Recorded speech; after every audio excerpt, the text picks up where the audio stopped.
welcome back. Today we're going to read the third chapter of Harry Potter and the Prisoner of Azkaban.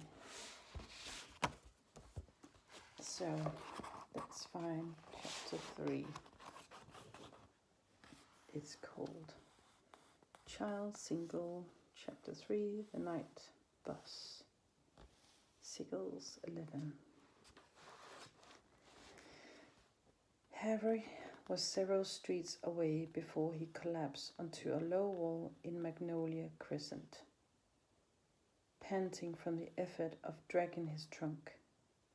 He sat quite still, anger still surging through him, listening to the frantic thumping of his heart.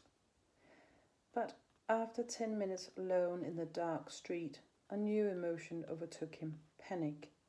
Whichever way he looked at it, he had never been in a worse fix. He was stranded, quite alone, in the dark Muggle world, with absolutely nowhere to go. And the worst of it was, he had just done serious magic, which meant that he was almost certainly expelled from Hogwarts. He had broken the decree for the restriction of underage wizardry so badly, he was surprised Ministry of Magic representatives weren't swooping down on him where he sat. Harry shivered and looked up and down Magnolia Crescent. What was going to happen to him? Would he be arrested, or would he simply be outlawed from the wizarding world? He thought of Ron and Hermione, and his heart sank even lower.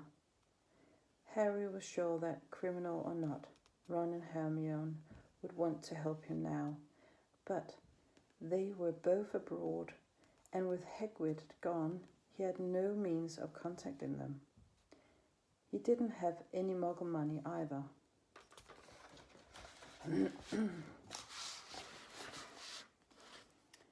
There was a little wizarding gold in the money bag at the bottom of his trunk. But the rest of the fortune his parent had left him was stored in a vault at Gringotts Wizarding Bank in London. He had never been able to drag his trunk all the way to London unless he looked down at his wand, which he was still clutching in his hand. If he was already expelled, his heart was now thumping painfully fast. A bit more magic wouldn't hurt. He had the invisibility cloak he had inherited from his father. What if he bewitched the trunk to make it feather-light, tied it to his broomstick, covered himself in a cloak, and flew to London? Then he could get the rest of his money out of his vault and begin his life as an outcast. It was a horrible prospect, but he couldn't sit on this wall forever.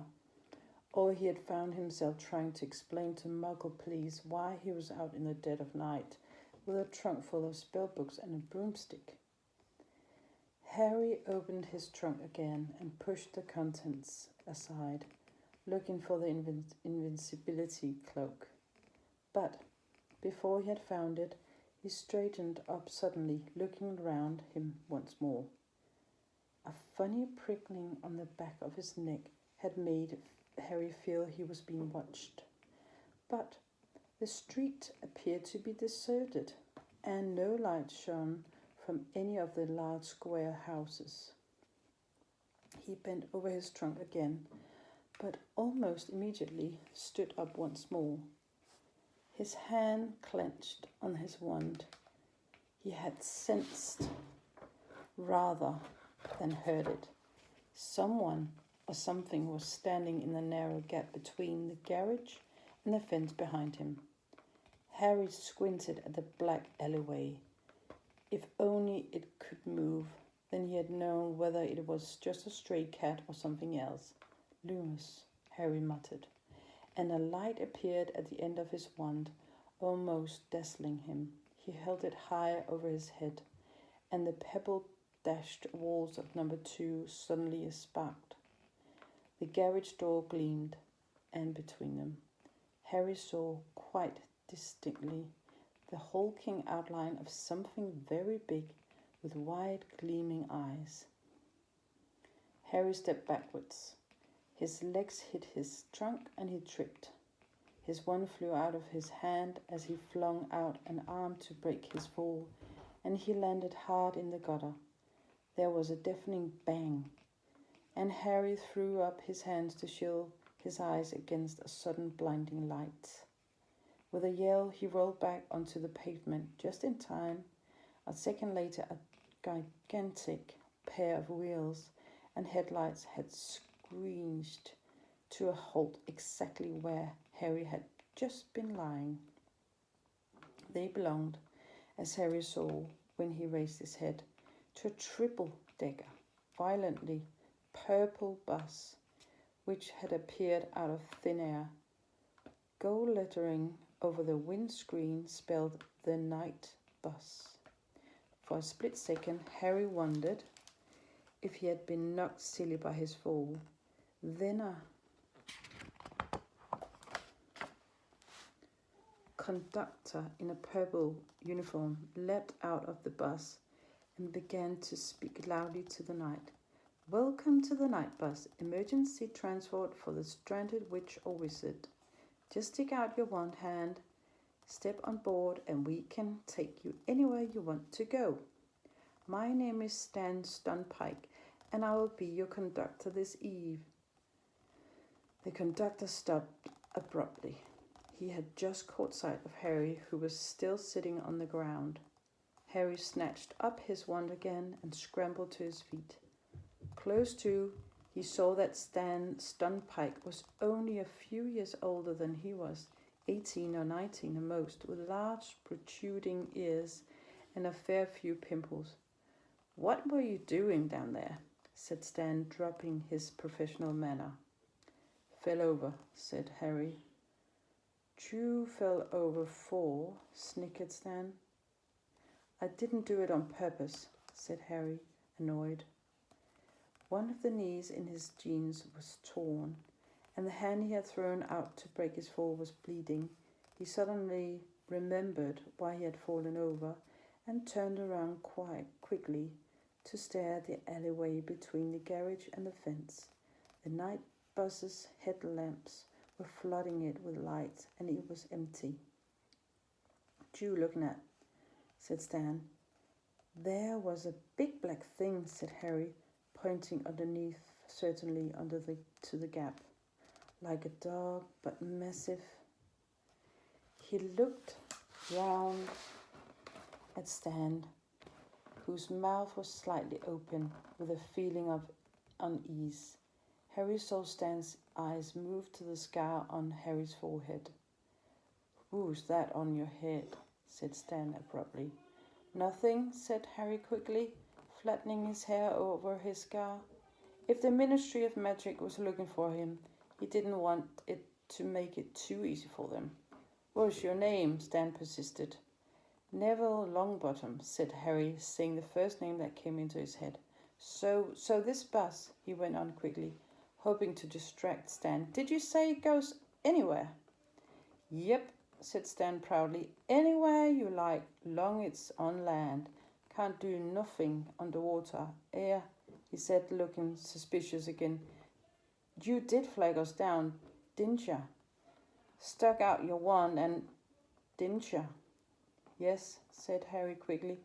"Listen, how much would it be to get to London?" 11 sliglets, said Stan. "But for 13 you get hot chocolate, and for 15 you get a hot water bottle and a toothbrush in the color of your choice." Harry rummaged once more in his trunk, extracting his money bag, and shoved some silver into Stan's hand.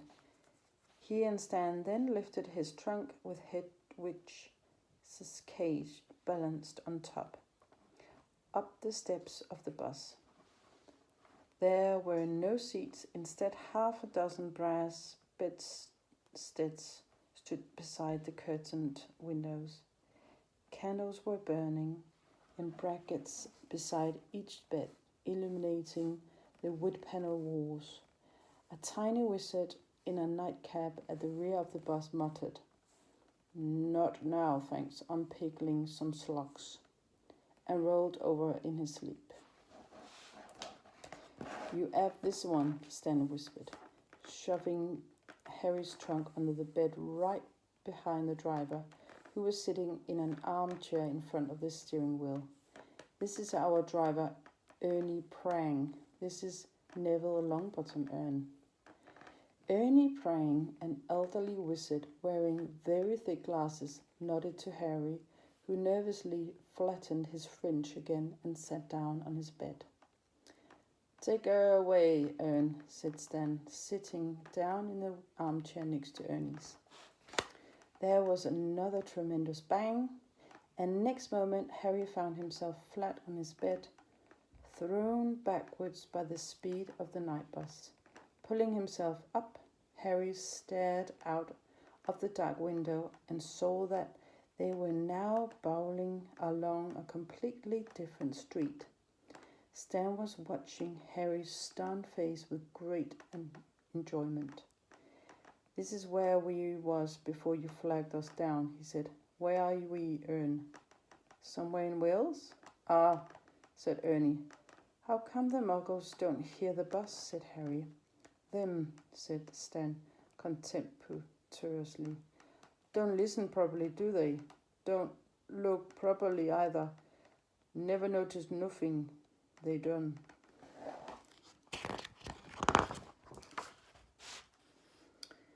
"Best go wake up Madame Mash, Stan," said Ern. "We'll be in Abergavenny in a minute." Stan passed Harry's bed and disappeared up a narrow wooden staircase. Harry was still looking out of the window, feeling increasingly nervous. Ernie didn't seem to have mastered the use of a steering wheel. The night bus kept mounting the pavement, but it didn't hit anything. Lines of lampposts, letterboxes, and bins jumped out of its way as it approached and back into position once it had passed. Stan came back downstairs, followed by a faintly green witch wrapped in a travelling cloak. "Here you go, Madame Marsh," said Stan happily, as Ern stamped on the brake and the bed slid a foot or so towards the front of the bus. Madame Marsh clamped a handkerchief to her mouth and tottered down the steps. Stan threw her bag out after her and rammed the doors shut. There was another loud bang, and they were thundering down a narrow country lane, trees leaping out of the way. Harry wouldn't have been able to sleep even if he had been travelling on a bus that didn't keep banging loudly and jumping 100 miles at a time. His stomach churned as he fell back to wondering what was going to happen to him and whether the Dursleys had managed to get Aunt March off the ceiling yet. Stan had unfurled a copy of the Daily Prophet and was now reading with his tongue between his teeth.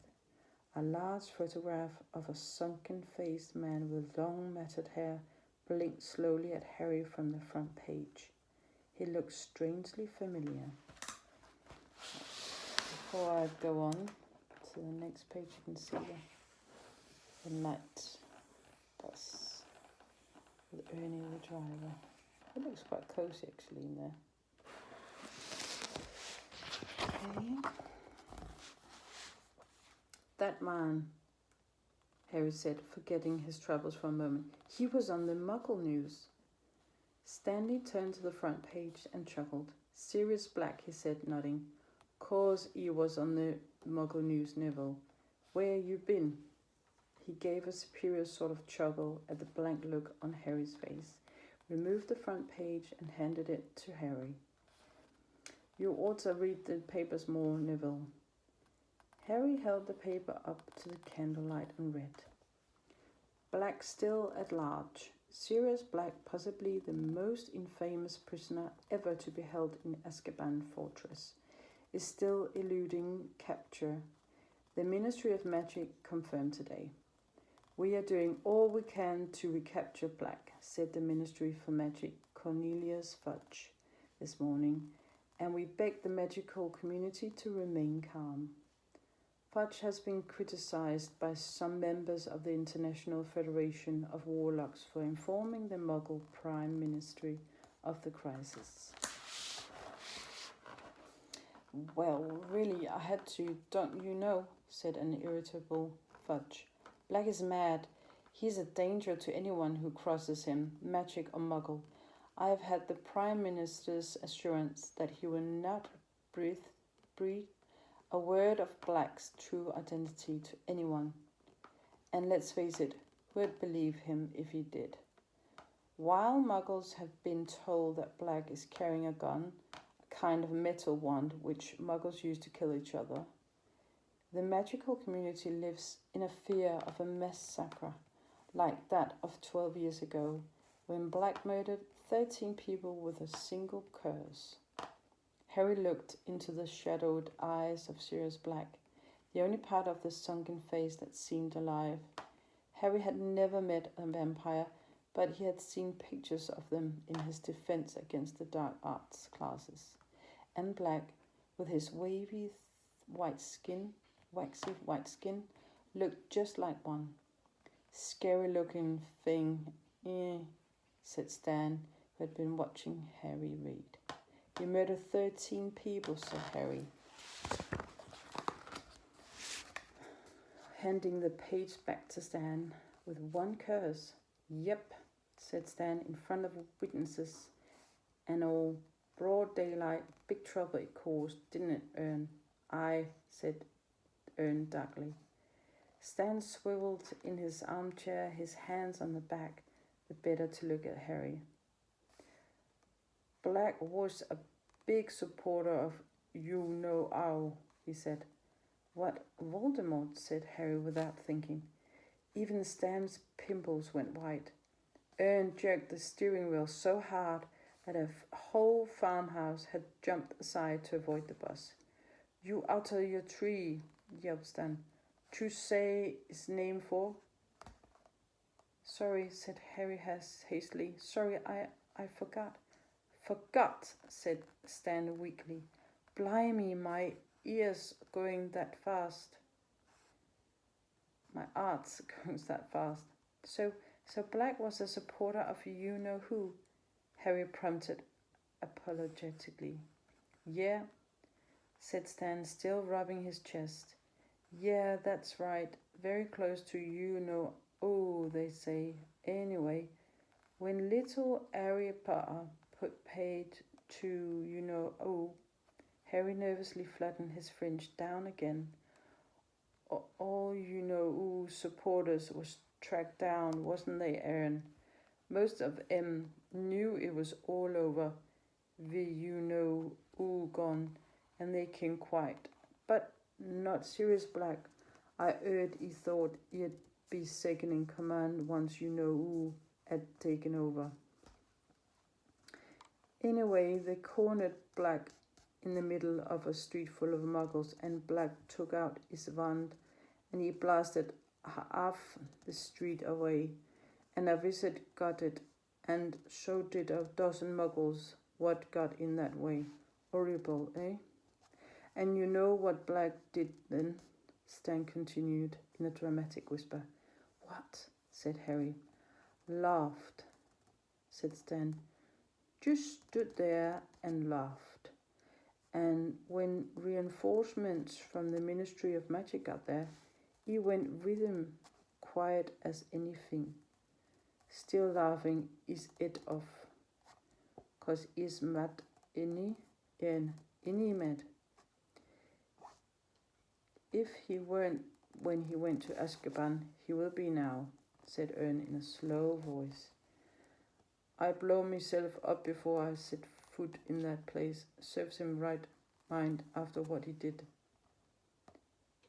They had a job covering it up, didn't they, Ern? Sted said. All the street blown up and all them muggles dead. What was it they said at happened, Ern? Gas explosion, grunted Ernie. And now he's out, said Stan, examining the newspaper picture of Black's gaunt face again. Never been a breakout from Azkaban before, as there. Beats me how he did it. Frightening, eh? Mine, I don't fancy his chances against them Azkaban's guards, eh, Ernie suddenly shivered. Talk about some mat else, Stan. There's a good lad. Them Azkaban guards give me the collywobbles. Stan put the paper away reluctantly, and Harry leant against the window of the night bus, feeling worse than ever. He couldn't help imagining what Stan might be telling his passengers in a few nights' time. Hear about that Harry Potter blew up his aunt. We had him in here on the night bus, didn't we, Ern? He was trying to run for it. He, Harry, had broken wizard law just like Sirius Black, was inflating Aunt March bad enough to land him in Azkaban. Harry didn't know anything about the wizard prison, though everyone he had ever heard speak of it did so in the same fearful tone. Hagrid, the Hogwarts kingkeeper, had spent 2 months there only last year. Harry wouldn't soon forget the look of terror on Hagrid's face when he had been told where he was going, and Hagrid was one of the bravest people Harry knew.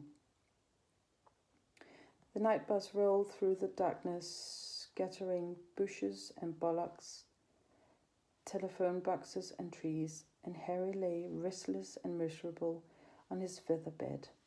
After a while, Stan remembered that Harry had paid for hot chocolate, but poured it all over Harry's pillow when the bus moved abruptly from Anglesey to Aberdeen.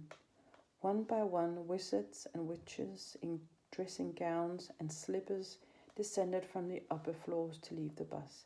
They all looked very pleased to go.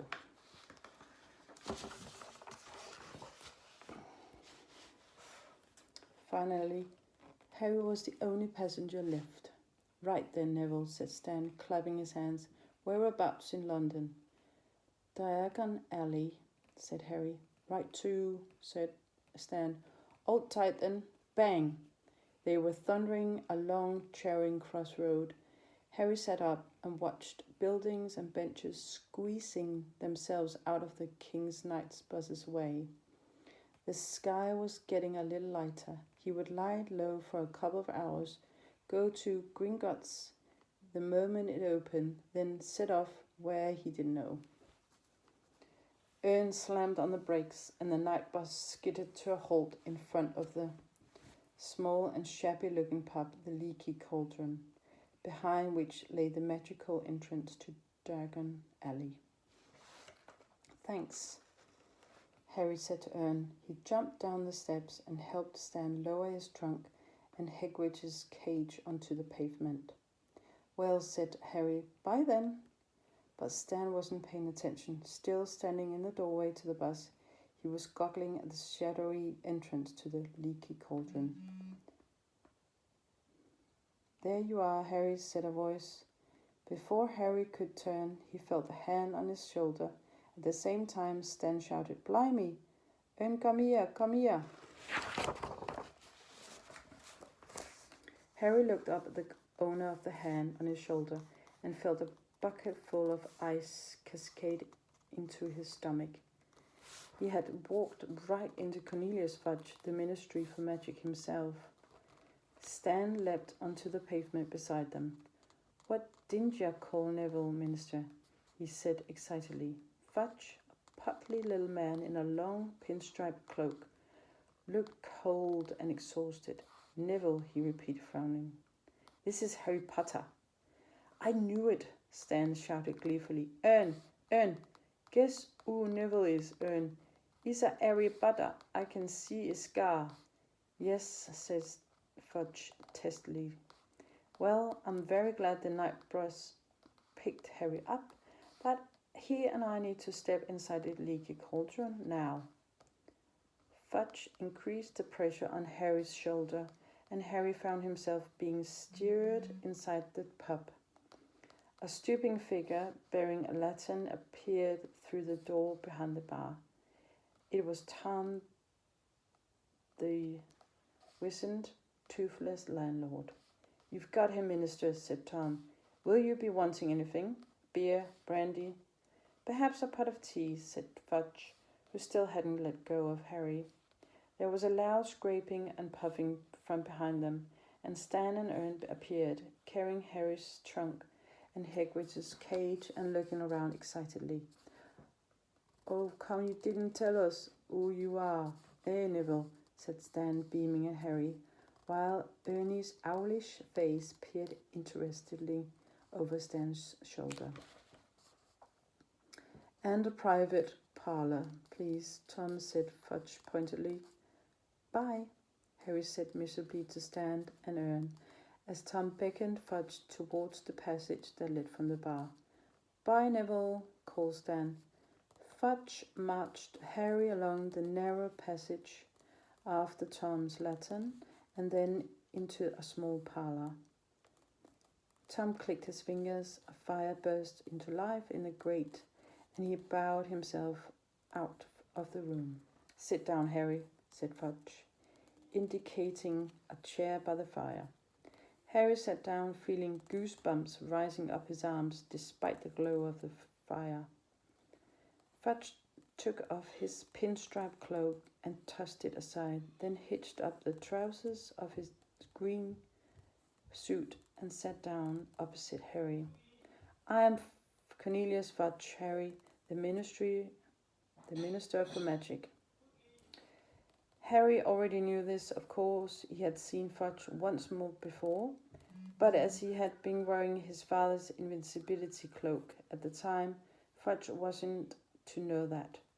Tom the innkeeper reappeared, wearing an apron over his nightshirt, bearing a tray of tea and crumpets. He placed the tray on the table between Fudge and Harry and left the parlour, closing the door behind him.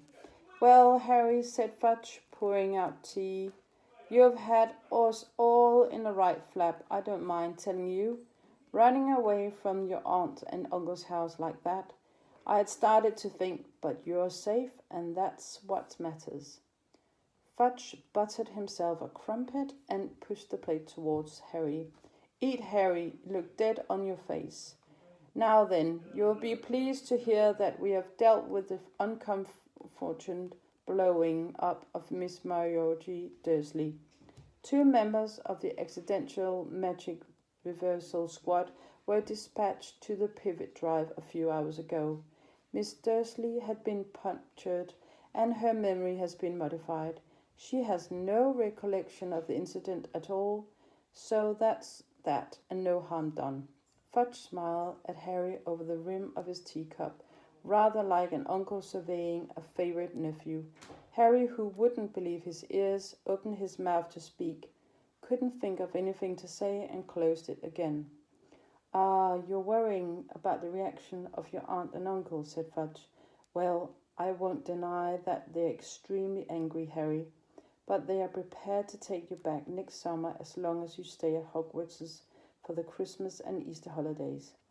Harry unstuck his throat. "I've always stayed at Hogwarts for the Christmas and Easter holidays," he said, "and I don't ever want to go back to Pivot Drive." Now, I'm sure you'll feel differently once you've calmed down," said Fudge in a worried tone. "They are your family, and after all, I'm sure you're fond of each other, very deep down." It didn't occur to Harry to put Fudge right. He was still waiting to hear what was going to happen to him now. "So all that remains," said Fudge, now buttering himself a second crumpet, "is to decide when you are going to spend the last 3 weeks of your holiday. I suggest you take a room here at the Leaky Cauldron and—" "Hang on," blurted Harry. "What about my punishment?" Fudge blinked. "Punishment? I broke the law," Harry said. "The decree for the restriction of underage wizardry." "Oh, my dear boy, we are not going to punish you for a little thing like that," cried Fudge, waving his crumpet impatiently.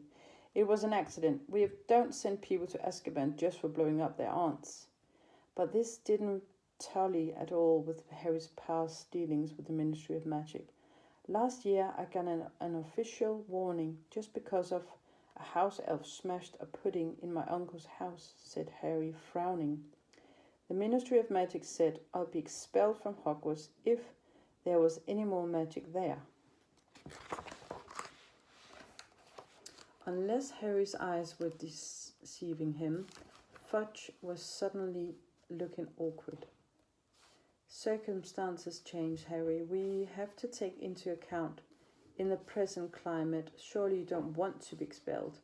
Of course I don't, said Harry. Well, then what's all this fuss about? Laughed Fudge airily. Now have a crumpet, Harry, while I go and see if Tom's got a room for you. Fudge strode out of the parlour and Harry stared after him. There was something extremely odd going on. Why had Fudge been waiting for him at the Leaky Cauldron, if not to punish him for what he had done? And now Harry came to think of it, surely it wasn't unusual for the Ministry of Magic himself to get involved in matters of underage magic. Fudge came back accompanied by Tom the innkeeper. Room 11's free, Harry, said Fudge. I think you will be very comfortable. Just one thing, and I'm sure you understand. I don't want you wandering off into Muggle London, all right? Keep to Diagon Alley, and you're to be back here before dark each night. Sure you understand. Tom will be keeping an eye on you for you. Okay, said Harry slowly, but why? Don't want to lose you again, do we? Said Fudge with a hearty laugh. No. Best we know where you are, I mean. Fudge cleared his throat loudly and picked up his pin-stripped cloak. Well, I'll be off. Plenty to do, you know. Have you had any luck with Black yet? Harry asked. Fudge's fingers slipped on the silver fastening of his cloak. What's that? Oh, you've heard. Well, no, not yet, but it's only a matter of time. The Azkaban guards have never yet failed, and they are angrier than I've ever seen them. Fudge shrugged slightly. So I'll say goodbye. He held out his hand, and Harry, shaking it, had a sudden idea. Minister, can I ask you something? Certainly, smiled Fudge. Well, 30 years at Hogwarts are allowed to visit Hogsmeade, but my aunt and uncle didn't sign the permission form. Did you think you could? Fudge was looking uncomfortable. Ah, he said, no, I'm very sorry, Harry, but as I'm not your parent or guardian. But you are the Ministry for Magic, said Harry eagerly. So you gave me permission. No, I'm sorry, Harry, but rules are rules, said Fudge flatly. Perhaps you'll be able to visit Hogsmeade next year. In fact, I think it best if you don't. Yes, well, I'll be off. Enjoy your stay, Harry. And with a last smile and shake of Harry's hand, Fudge left the room. Tom now moved forward, beaming at Harry. So, last side, page. If you'll follow me, Mr. Potter, he said, I've already taken your things up. Harry followed Tom up a handsome wooden staircase to a door with a brass number 11 on it, which Tom unlocked and opened for him. Inside was a very comfortable-looking bed, some highly polished oak furniture, a cheerfully crackling fire, and, perched on top of the wardrobe, Hagrid! Harry gasps. The snowy owl clicked her beak and fluttered down onto Harry's arm. Very smart owl you've got there, chuckled Tom. Arrived about 5 minutes after you did. If there's anything you need, Mr. Potter, don't hesitate to ask. He gave another bow and left. Harry sat on his bed for a long time, absent-mindedly stroking Hagrid. The sky outside the window was changing rapidly from deep velvety blue to cold steely grey, and then slowly to pink shot with gold. Harry could hardly believe what he had only left Privet Drive a few hours ago, that he wasn't expelled, and that he was now facing 3 completely Dursley-free weeks. It's been a very weird night, Hagrid, he yawned, and without even removing his glasses, he slumped back onto his pillows and fell asleep.